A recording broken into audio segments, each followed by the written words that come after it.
Well, hello there, and welcome to Roundtable on Talil Community Television. I'm your host, Adam Cook. This week I sit down with Michele MacPhee. She's the former Senior Safety Coordinator for Richmond County, and now she's heading up a new Centre of Rural Aging and Health that recently set up shop at the NSCC Strait Area campus in Port Hawkesbury. We're also going to get an update on the province's financial situation, courtesy of figures provided by Finance Minister and Deputy Premier Allan MacMaster. But we begin with the first segment of an interview with the new Executive Director of the Strait Area Chamber of Commerce. She's Tanya Felix, and as you're about to hear, she's been involved in community and economic development in our region for many years. Over the course of our conversation on this week's edition of Roundtable, we'll look at upcoming Chamber activities and priorities and spend some time talking about how the Chamber and Tanya Felix herself hope to focus on housing in the days and weeks to come. But we begin with a little introduction to the new Executive Director of the Strait Area Chamber of Commerce. Here is Tanya Felix in her own words. Joining us today on Roundtable is the Executive Director of the Strait Area Chamber of Commerce. Joining us from her office in the Professional Centre on Reeve Street in Port Hawkesbury, she is Tanya Felix. Tanya, thank you for joining us today on Roundtable. Hi, good morning, Adam. Thank you for joining me this morning. Well, we're glad to have you here, partly because we wanted to get your take on the current state of the Strait Area economy and the small business sector on the local level. But we're also curious about the path that you took to become the Executive Director of the Strait Area Chamber of Commerce. Can you tell us a little bit about your background and why you felt your experiences made you suitable for this particular job? I guess my background is really what led me here. I'm born and raised in the Strait area, so I'm actually a mainlander, just a couple minutes from the causeway. So I've been born and raised here. I went to school here in Cape Breton to Sarek, and I graduated from St. Mary's University in 2002, and I took a degree in Atlantic Canada Studies. I had a keen interest in the economy and society of the region I was living. So when I graduated, I was actually really fortunate to get a position at the Reporter, and here in Port Hawkesbury was one of my first jobs out of university. And I had to work with a great team there, and who really forced me to get out into community and meet people, and it really kind of helped me get to know the people in the region, and my heart is always here at home. So after that, I took a position with the Strait Highlands Regional Development Agency, and I did, and that was way back in 2003 or 2. It wasn't yesterday. So I took a position with them doing labor market research, and that led to another position in immigration, doing immigration research, and I partnered with organization in Sydney at that time to kind of look at the immigration Cape Breton wide. From there, I did several immigration research projects, and then I started doing settlement work through the RDA, and we at that time partnered with other counties in the Quad County. So I did work in Guysborough and Antigonish County as well. I stayed with the RDA. I worked on the Civic Centre project here for a little more than a year through the RDA. I did a compilation, a project that compiled studies from the Strait of Canso region. So that was another role that I filled with the RDA in partnership with the County of Richmond. So that really, I think between my degree and my experience, my work experience in the region, it's given me a really good understanding of the community that the Chamber serves. After all those years with the RDA, I actually worked with the Antigonish Women's Resource Centre and Sexual Assault Services Association in Antigonish. So I ended up doing immigration work with them. Also, at the same time, I went back and took a year of training to earn my immigration consulting license. So for 10 years, I was also an immigration registered immigration consultant. So I have a keen interest, and for many years in immigration and population development. So while I was at the Women's Center, I did a variety of different roles there. And because I was working in immigration, I also had clients that I was meeting with. One of my clients, we went on to form a business partnership. So for I guess better than 5 years, I partnered with my former business partner, Jürgen Probst, and we formed Probst and Partner Investments, which was a basically real estate development company. So we did several projects, including a building on Main Street in Antigonish, and we wrapped up that partnership in 2001 maybe, or 2020, or in the pandemic. And after that point, I returned to work again, and I took the co-director position with the Antigonish Women's Resource Center. So I stayed with them for not quite 2 years, and this position came up. Really, my reason for taking this role was my background in economic development, and but also it was very practical reasons as well. It was closer to home, and things like that. Things that would maybe make my life just a little bit smoother. And because I worked in the area, I've gotten to know people over the years and really enjoyed. The people that I work with, and I work with some of them here again still that I work with at the RDA. And so it's great to be back amongst friends and familiar faces, and it feels like home to me. Tanya, I'm picking up a recurring theme as I listen to some of the experiences that you've had, because it seems that the common thread through all of these is that you've always seen potential, whether that's potential in economic development or community development, but also even the individual potential of a person to be able to reach beyond what they think they might be capable of doing and reach towards something even bigger and better. Is that accurate? Is that something that describes you? Well, that's a nice compliment, actually. I think so. Sometimes I'm on the front end of things, getting started, and maybe this will lead into our conversation later on not-for-profit housing.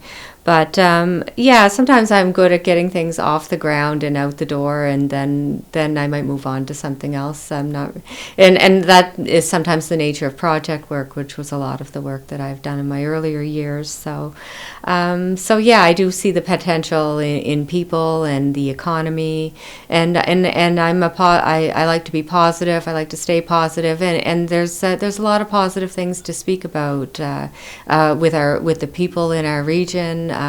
Their nature, our environment. I mean, we live in one of the best places in the world, I feel, and also in things that we can do as communities and organizations. So I'm not afraid of jumping in there. Now that you've been on the job for the past 6 months, taking over just after the end of March, how have you found things going as the new executive director for the Strait Area Chamber of Commerce? I started kind of at a fresh year. Our year end is in March, so it was kind of fresh in that way. We had our spring awards dinner, so it was kind of trial by fire on events and things like that. There's also a big learning curve, so it's quite different. It's not fully different, but it is a different community than my previous work. And I ended my job on Friday with the Women's Center, and then I started here on Monday. So there wasn't a lot of turnaround time. I was like, I went to bed at one desk and woke up at another. So that I found that a little bit of a challenge. But I think because I have worked in this area before, and many things were familiar. I mean, some things just don't change. But there's also lots of new things going on in our region too. So my first 6 months, I have a great board. I'm really proud to serve this chamber. It's It's not the largest in the province, but it is one of the larger ones. And one thing I've noticed over many years, my years with the development agency, and I've noticed over many years that this is a very active and engaged chamber. What goes on in these communities is important to people. Business does come together, and they have many issues and things to celebrate. So I just find them very celebratory. They work and work well together. I mean, I'm sure there's always challenges, but overall, in the big picture, it's a very positive business climate here. Even when things are tough, we rally. So I feel the chamber has that spirit, and I'm proud to lead this group in that way. So now, every year, the Strait Area Chamber of Commerce hosts an event called the State of the Strait. And I'm just wondering, as the executive director of the Strait Area Chamber of Commerce, and also someone who has been involved in economic and community development here for many years, how do you feel the state of the Strait Area economy is right now? it's a mixed bag of tricks, I guess you would say. I feel that we're on a bit of an upswing in that we've increased our population, which is something that I think the region has struggled with population decline. So I think the last number of years, and maybe it's a COVID thing, I'm not sure, but I think that's been a positive change for us. On the other hand of that, of course, is the situation that many communities across the country are in many developed countries are struggling with housing. However we've reached this point, it's not fully clear, but we do have challenges around housing and labor market. So those are some things that our members have concerns about. So that's definitely on the chamber's radar, and something that we'd like to take some action on.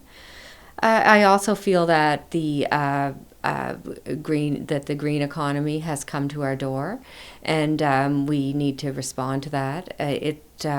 There's many positive opportunities and developments happening in green hydrogen for our region, as your viewers would probably know, with Everwind terminals, Bearhead. There's also other things around the port that would be a significant benefit to the Strait. And in this region, we like our big projects, for sure. And over the years, we've had, definitely promised projects that are still pending or waiting. So I think the atmosphere is kind of pensive, waiting to see how things will shape up. And as usual, I find the region is optimistic about it.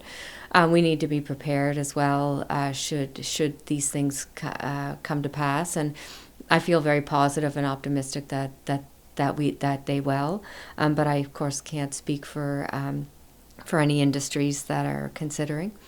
But yeah, I think that's the future of our region. We of course are in a climate.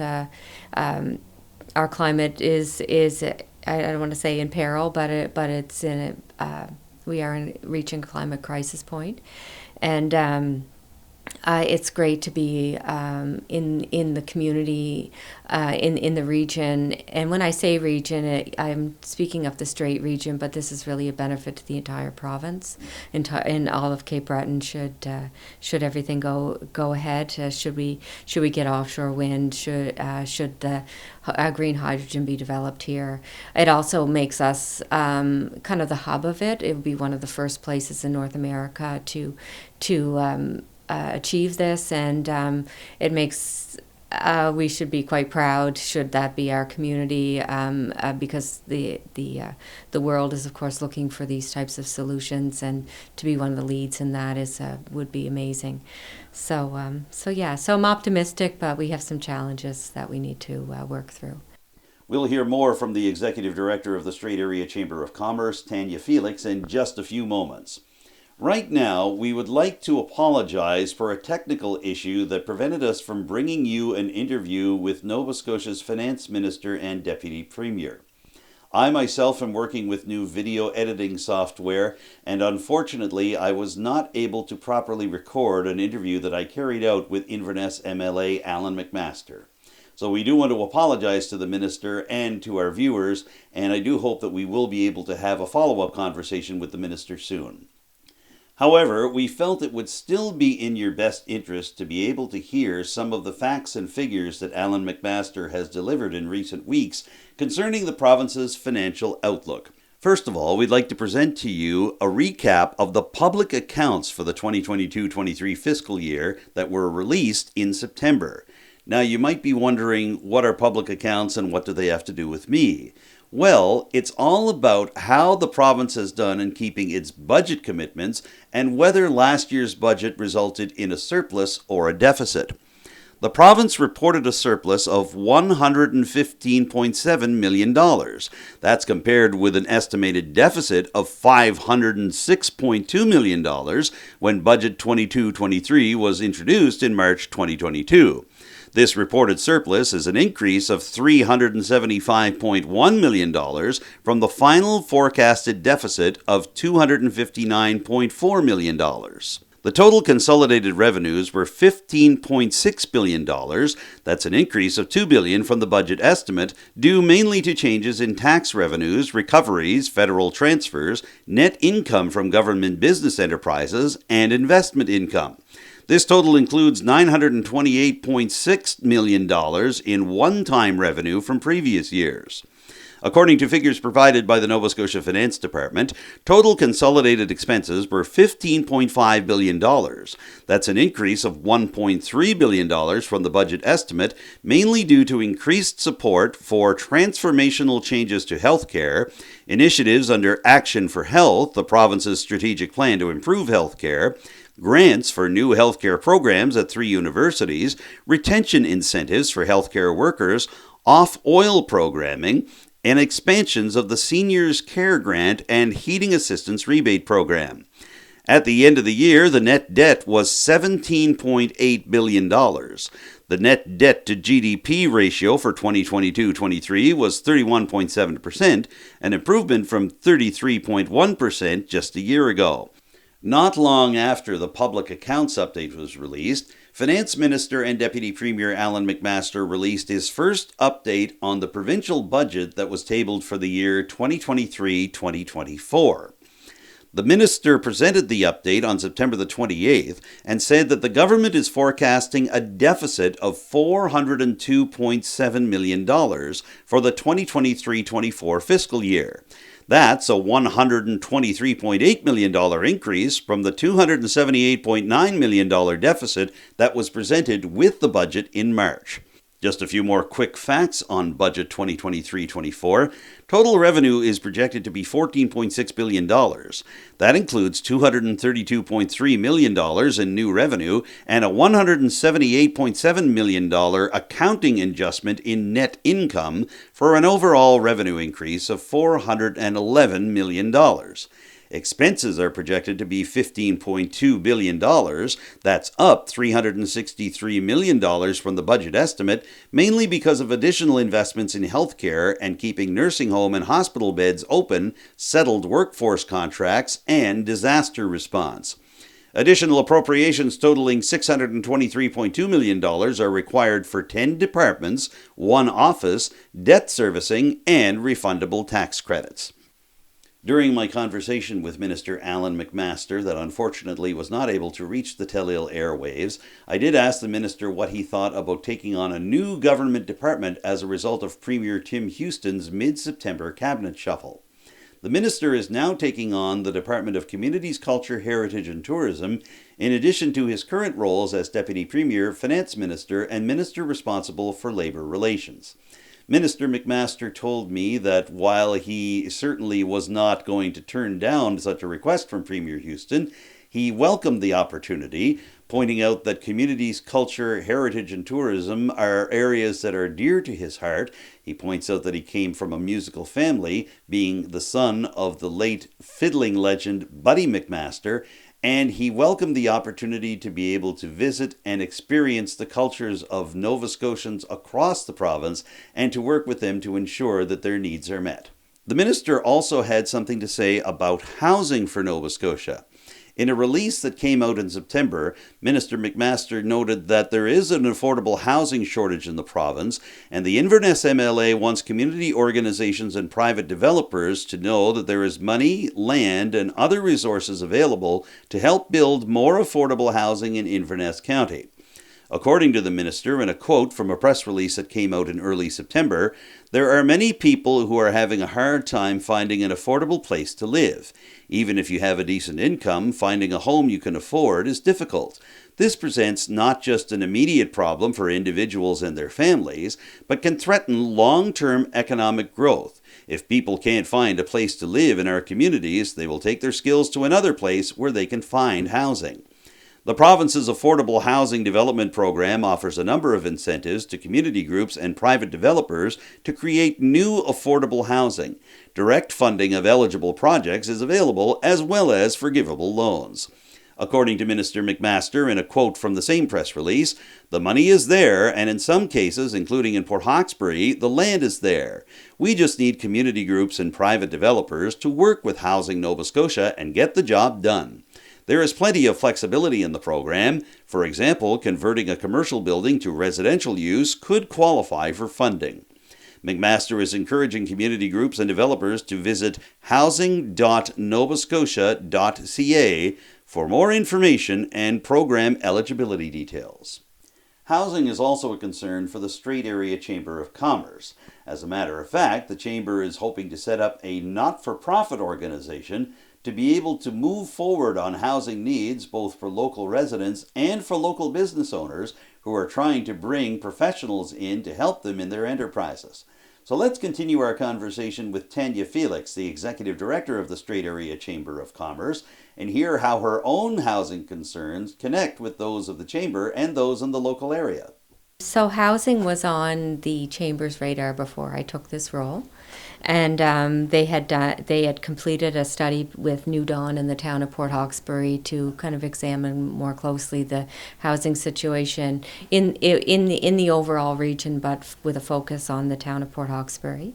The study really was a good roadmap for next steps on what this community could do to address housing. But also it's applicable in Richmond County, it's applicable in Inverness County. So with that in mind, what was it like when you arrived in the Strait Area Chamber of Commerce Executive Director position and tried to see if your housing priorities meshed with those that the Chamber had already been laying out? When I began, housing was identified as a priority. I don't think I've been at a meeting that housing hasn't come up as being an issue or a challenge to overcome for business. Rather, it's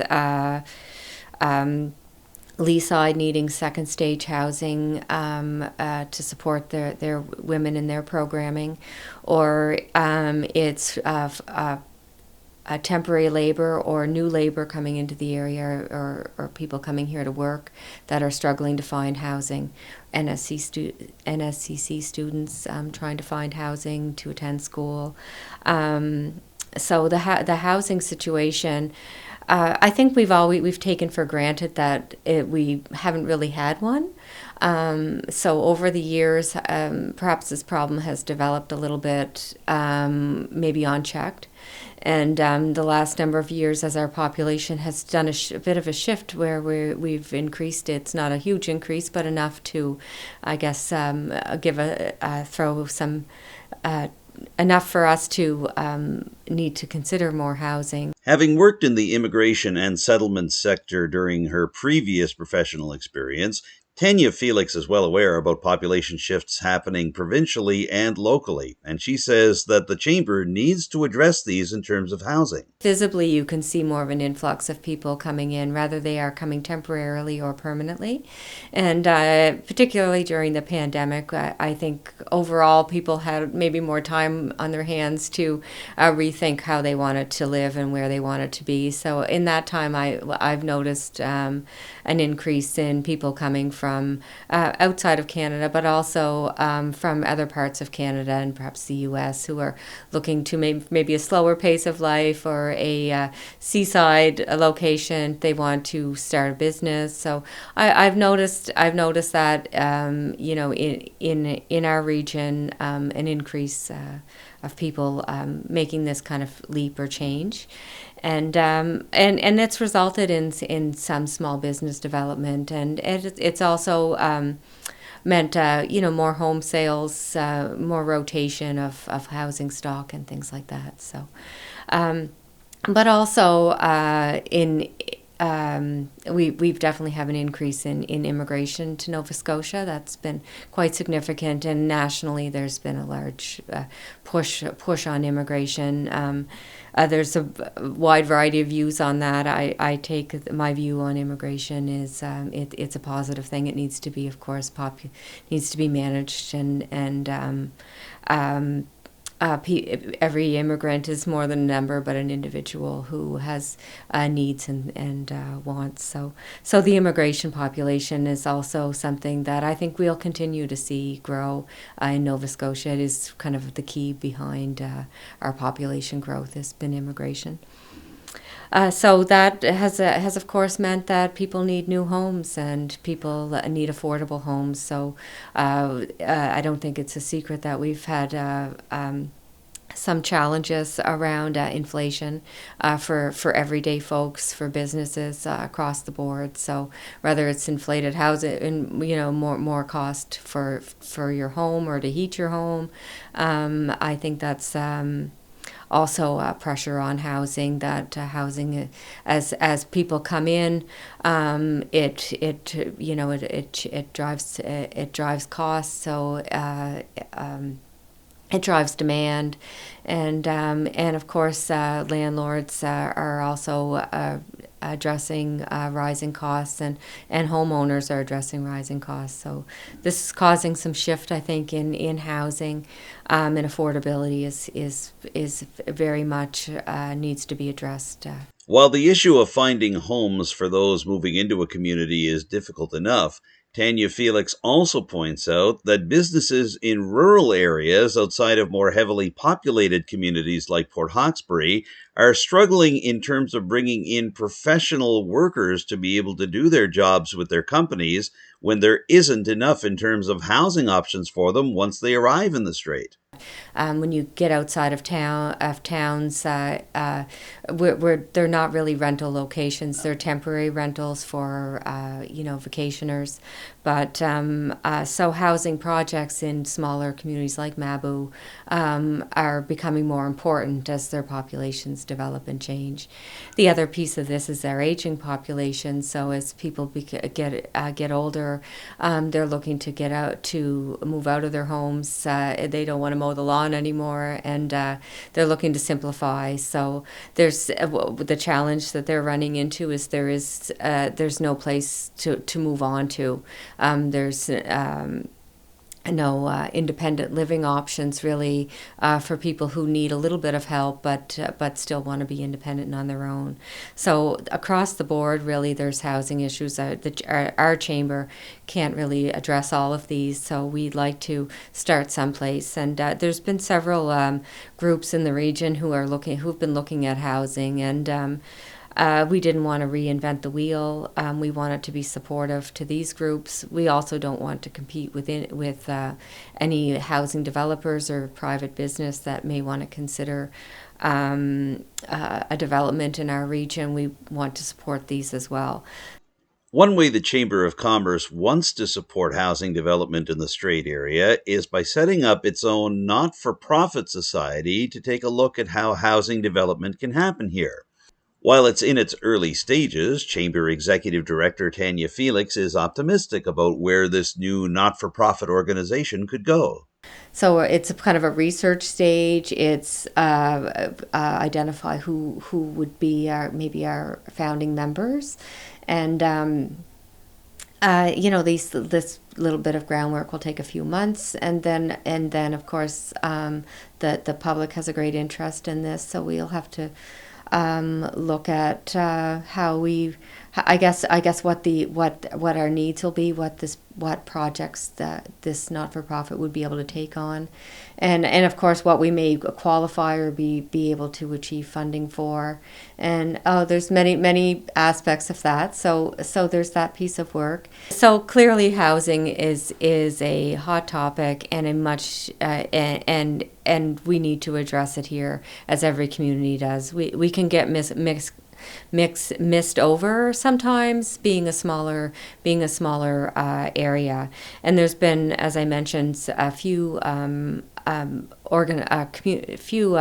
groups that have come together to try to look at housing for specific purposes in our area, and we want to support these groups, and we also want to support our business community. I think any move in housing is a move in the positive direction. If you provide housing for one group, then you're shifting and maybe freeing up housing in another area. That any new housing stock is a positive. It's a slow fix. It's not there's no quick solution to this. I think it took us a long time to get into this mess, and it may take us a little while to get out of it. And we have a housing situation in our community, but it's not at maybe the crisis level that you might see in bigger centers. So it's easy to not. We all, but it's important for us to address it and to get at it right now. We can be on the doorsteps of a crisis should we have some kind of a shift in our population. If we have a big project here, we need to be prepared for this. We need to be moving in that direction, and I think private business will also follow suit should something come that would require us to respond with something significant to address housing. But for us, we're going to start with forming at least forming a not-for-profit, so that we can have the vehicle that we need to support housing projects that are existing, but also to look at other projects that may be of benefit to our members. I asked Tanya Felix who would be involved in a Strait Area Chamber of Commerce non-for-profit organization regarding housing. Here's her response. So we're really at our early stages, Adam. We met last week kind of informally, and we brought together some community members who are involved in existing, who are looking at existing housing situations. So from that meeting, it was a way to, I guess, gauge how these groups might feel if the chamber did go ahead and form a not-for-profit. We would like to be more of an umbrella that can support committees that are working on different housing projects. It's not a fix-all for all our housing needs, but we don't actually have a not-for-profit that's able to do this right now, and it's really a key piece for us to acquire funding that we may need, and to work with various levels of government. So they would of course want to work with a community group. So we want to be the first to. We don't want to be the first. Would be ideally maybe somebody else would be, but we think we need to do it, and we need to do it now. There's a bit of urgency around it, so that we can prepare our community for the future, and also not let our housing situation go too far down this line, but that we're at a crisis point. So we brought this group together to get a reading on the situation, and we're looking at another meeting later this month. I need to pin down the date and location, and so from that meeting we pulled some more names of expertise. So we'll work with hopefully reach out to other not-for-profits that are doing housing across the province and in Cape Breton, and bring some expertise. So we don't want to reinvent the wheel. There's many great housing projects underway in Nova Scotia and other areas that we'd like to explore a little bit more and maybe model. The goal of the chamber is to get this off the ground, and we hopefully will hire somebody to further this work, and so the chamber's primary interest is of course our members, and the interests of our members, because housing has been identified by them. We want to address it.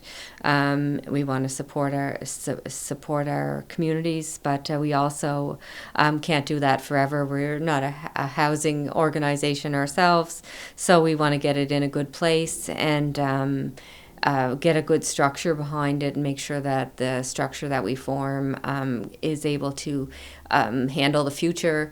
So 5 years from now, we make sure that we start out on the right track, so that should a project come along, we're able to this housing society or association will be able to respond to that. If you watched last week's edition of Roundtable, you may be aware that there is a new Centre of Rural Aging and Health set up at the Port Hawkesbury campus of the Nova Scotia Community College. We had some footage from the official opening at Strait area campus that was attended by Seniors and Long-Term Care Minister for Nova Scotia, Barbara Adams, and the local project coordinator for these new Centres of Rural Aging and Health, or CORAHs, Michele MacPhee. Many of you may recognize Michele as the former Senior Safety Coordinator for the County of Richmond. I sat down with Michele to talk about her new role and about the importance of having centres like these CORAH enterprises to be able to give seniors a place to get together, fraternize, get to meet other members of their community, including younger generations, but also to learn some helpful hints about how to live their daily lives. So here's our conversation with Michele MacPhee for Roundtable. And now joining us to talk about the new Centre of Rural Aging and Health at NSCC Strait Area Campus, we're pleased to have the local project coordinator for the initiative, Michele MacPhee, joining us here on Tell Ill. Thank you so much for giving me a couple of minutes today. Oh, happy to. Thanks, Adam. Well, it's a pleasure to have you here. And I got to speak to you briefly at the big project announcement that took place just a couple of weeks ago with Nova Scotia's Minister for Seniors and Long-Term Care, Barbara Adams, joining you and the other participants in the project. And I just wonder if you could give me a little bit of a background as to how the idea of the CORAH centers came together. Obviously, they got their start a couple of years ago at a campus in the Annapolis Valley, but can you tell me about basically making the progress from there to the idea that it would be a good fit for Strait Area campus and for this region in general? Sure. So my understanding is that it was a very grassroots initiative, and you're right, it happened in the Annapolis Valley's campus, and it sounded to me like there was seniors clubs, government, local politicians working together to create something that they wanted to have at a NSCC campus specific to older adults. And they actually got the green light from government. They got funding from Department of Seniors and Long-Term Care and Department of Health and Wellness. They launched in 2019, right before COVID hit. And yet they were tremendously successful, and so much so that they've had thousands of registrants coming through the door, offered an incredible array of programming. And I think the government really recognized that this is an upstream health intervention and saw the value in trying to provide additional spaces within campuses provincially. So tell me a little bit about what attracted you to this particular project as well and made you want to be involved, because many of our viewers know you as the longtime senior safety coordinator for the County of Richmond. You're now taking on this CORAH project for a one-year term. Can you give me a sense on what appealed to you about the basic concept of these centers of rural aging and health and what made you want to be involved? Oh, thanks for that, Adam. Yeah, I loved my role within Richmond County, and working with seniors specifically, I think is a real privilege.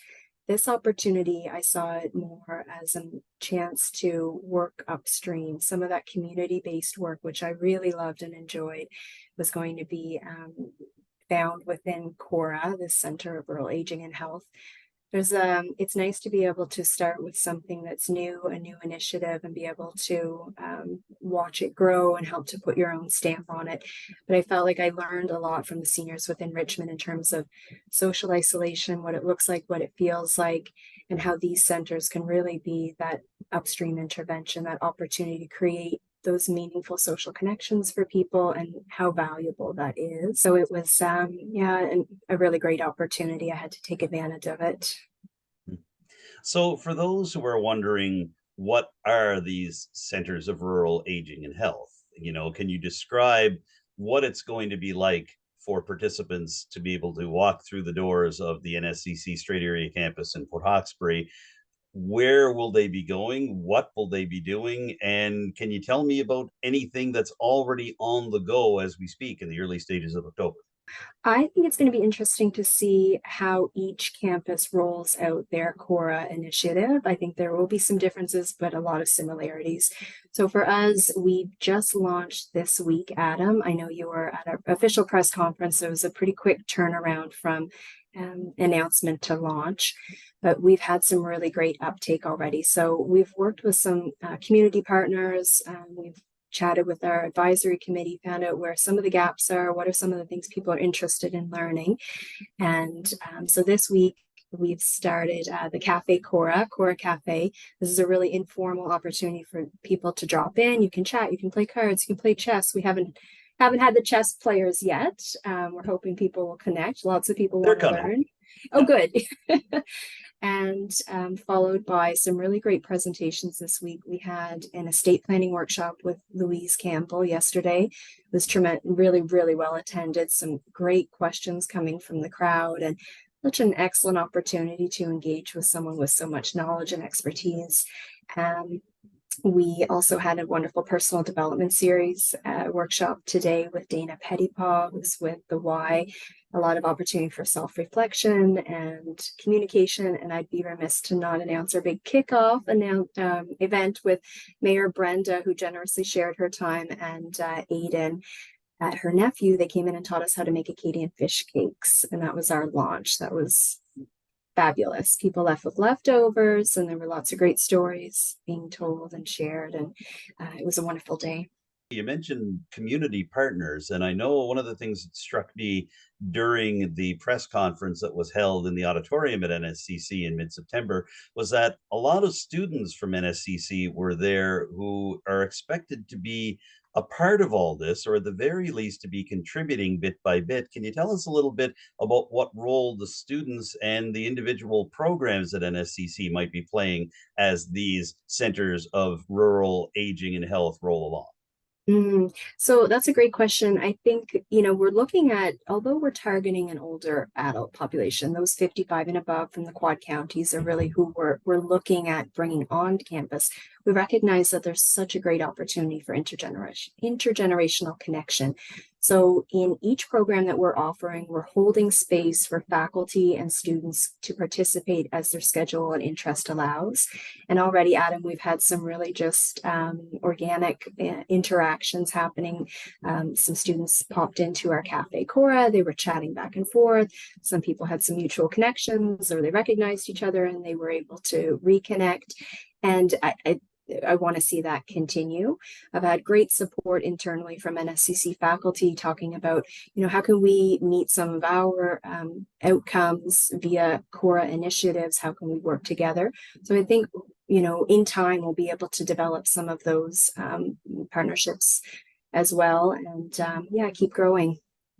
You talked about intergenerational mixing between the students and the various participants in the new CORAH centers. And that I know was a priority for you in your previous post as a senior safety coordinator.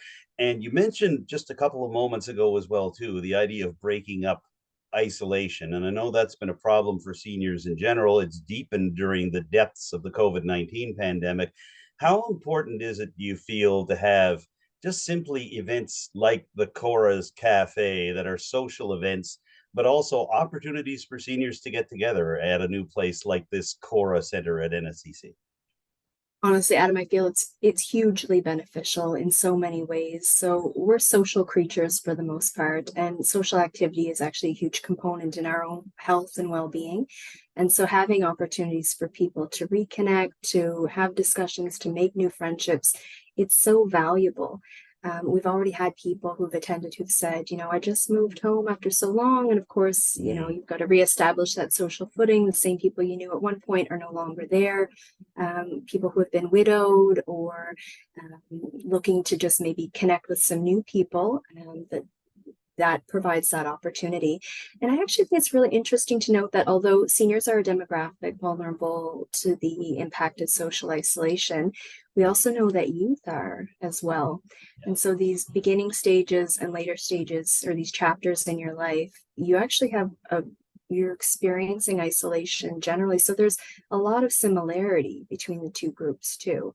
And I think it's just so beneficial to have chances for people to learn about each other's lives. What is your reality now versus maybe what it was like for you at that period and chapter. And yeah, I think it's tremendously valuable. Tell me a little bit about where we go from here, Michele. Obviously, it's been a productive start. The interactions are happening already. The workshops are happening already. But what do you and your community partners see long term for the Center of Rural Aging and Health at the Port Hawkesbury campus of the NSCC? So I should clarify that we've technically been considered a pilot, Adam. So the contract, I think, runs until the summer. However, we've heard from the province already that they're interested in these initiatives. They want to see them succeed. So I do anticipate I anticipate that we will be continuing on for years to come, and I look forward to that possibility. But as it stands now, we are a pilot, so we're really hoping to, find those gaps in rural areas. What are the services that are needed? What are the things that people are looking for, and be able to host them here. So if we can be successful, it increases our likelihood of continued funding and opportunities for people in rural areas. And as we wind things down for this interview, Michele, I think it's important to point out as well that you are not a one-person show. You're working with a volunteer committee. So I want to give you an opportunity to give a shout out to them and tell me a little bit about what the process has been like of working with community volunteers on getting the center set up. Thank you so much for that opportunity. And I would love to give a shout out to Linda Roulette, who is the administrative person on this project. She is that warm voice that you hear on the other end of the line when you're registering. She's been so helpful to people as they try to navigate this new initiative in their community. And we've had such incredible uptake on the advisory level. So we do have faculty from within NSCC who've been providing, support, guidance, and in some cases facilitating workshops. A forest bathing workshop we have upcoming is generated a lot of buzz, and we have our natural resource faculty facilitating that. And then community partners, of course, volunteering their time. So incredible. We have representation from Inverness and Richmond, and folks that are involved with senior communities generally have some really great ideas about what we need to do to be successful, how we're going to make ourselves accessible for rural areas, etc. So I've been really grateful for the support that we've received to date, and happy for the opportunity to give them a shout out. Thanks, Adam. All right, no trouble at all. We've covered a lot of ground, Michele, as I thought we might in this conversation. Did you want to add anything else about all this just before we wrap up? I would say for people, we've done a mail out with CORAH, and we've got a very active Facebook page. But if there's people that you think in your community that might benefit from this, that perhaps haven't heard about CORAH already, it would be so helpful to get the word out by inviting someone to participate, maybe sharing the poster, directing them to the Facebook or our phone number. That would be valuable. Michele MacPhee, I know it's a very busy time over at the Center of Rural Aging and Health. So I want to thank you for giving me a couple of minutes here this morning. Thank you so much for joining me on Talil Community Television today. Thanks so much for the platform. Really grateful to connect. Michele MacPhee is the local project coordinator for the Center of Rural Aging and Health that just recently set up shop at the Nova Scotia Community College Strait area campus in Port Hawkesbury. And now we wrap up our conversation with the Executive Director of the Strait Area Chamber of Commerce, Tanya Felix. In her first 6 months on the job, she's learned how busy the Chamber can be. And in this segment, you're going to hear a rundown of some recent and upcoming events and priorities that the Chamber has in mind. So let's return to the Professional Centre in Port Hawkesbury, where we meet Tanya Felix in the Chamber office. Fall is definitely a busy time for the Chamber. After our summer siesta, we were back to work here in September. We had our golf classic on the 21st of September, which was fabulous. We had a sold out event. We sold out early, which was great. And coming up on the 21st of this month of October is our Oktoberfest, which is also a sold out event. So we're really looking forward. This will be my first Oktoberfest, so everything is first for me. On November 15th, we have our Fall Awards dinner. We're looking for nominees for that, so we have several awards that we give out for the banquet. Immigrant of the Year Award, the Club 25, Club 50, Export Achievement Award. If any of your viewers knows of a business in your community that is deserving of an award, then please reach out to our chamber. If I didn't say it on the list, reach out anyway. If you know somebody in your community who's running a great business or even has great customer service, whatever it may be, we'd like to celebrate them. So it's always good for us to know anyway for recommendations and things. So if you know of a great business in your community, then by all means reach out to us here at the Chamber, and we will put them on our list, and we'll send you a nomination form. You can check our website for that as well, for a nomination form for business. So it'd be great to see some of those come in. So after our Fall Awards, we'll do our what's typically our 12 draws of Christmas. We're reworking that a little bit this year. It's due to COVID. We've had the Chamber's made some changes in that, so that's actually what we were working on a little bit this morning. So we will have that usual holiday draw again, but it won't be a 12 draws of Christmas, unfortunately. And then we're looking at for the spring, we're looking at kind of reworking our signature events a little bit. In the spring in March we have State of the Strait. We have a spring awards dinner and banquet with our AGM. We're looking at how we may rework some of these events, and our board has been discussing this a little bit.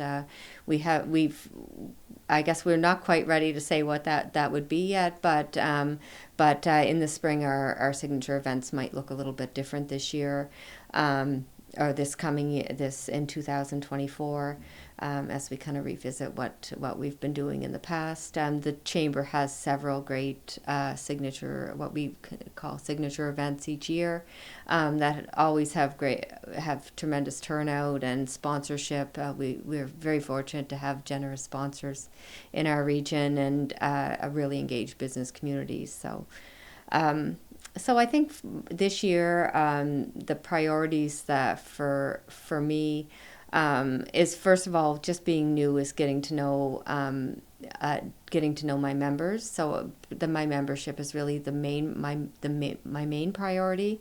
Getting to know them, what their issues are, finding ways to improve our services or our events, but also attracting new members and bringing maybe new people into the Chamber who haven't considered being a member before. And then there are recent economic developments in the Strait region. Green hydrogen development, that's another important piece for our Chamber that we're sure that our members are informed on what's going on in that, how they may benefit from that industry, how they may be impacted, but also to support the development of this industry. So we're looking at ways that the Chamber can be engaged there. But we're also supported by tourism, by the resource sector, the service sector. So there's many areas that I need to learn more about, and yeah. So this is kind of the role. This is from my own, I guess, personal view where I'll be spending my time, and I think where my board would like to see me keeping busy. On this busy morning, thank you, Tanya Felix, for giving some time for us. My absolute pleasure. Thank you, Adam. Tanya Felix is the Executive Director of the Strait Area Chamber of Commerce, and we have been speaking to her for Tallil Community Television's Roundtable at the Professional Centre on Reeve Street in Port Hawkesbury. And there you have it. That wraps up this week's edition of Roundtable. Thank you for tuning in, and a special thank you to my interview guests this week, Michele MacPhee and Tanya Felix. If you have any thoughts about what you've seen over the past hour here on Roundtable, or you'd just like to make suggestions for a future edition of the show, I'd love to hear them. You can contact me directly. My phone number is 902-625-8863, and you can reach me by email using the address adamjrcook, cook with an E, @gmail.com. You can also contact Tallil Community Television directly with your ideas and your comments. The station phone number in Arichat is 902-226-1928, and the best email address to use is tallil@tallil.tv. As always, you can follow Tallil on social media. We're on X, formerly known as Twitter, and we're also on Facebook, Instagram, TikTok, and YouTube. Our YouTube channel features every single episode of Roundtable, including this one, as well as individual segments and interviews from our shows. We offer the same service for our sister program, Tallil 24/7, and our YouTube channel also features the first efforts from our new French language journalist here at Tallil Community Television, Jacqueline Gerwar. For now, I'm Adam Cook. Thank you once again for joining me for this week's edition of Roundtable. I look forward to seeing you again next time with a brand new show. Bye for now.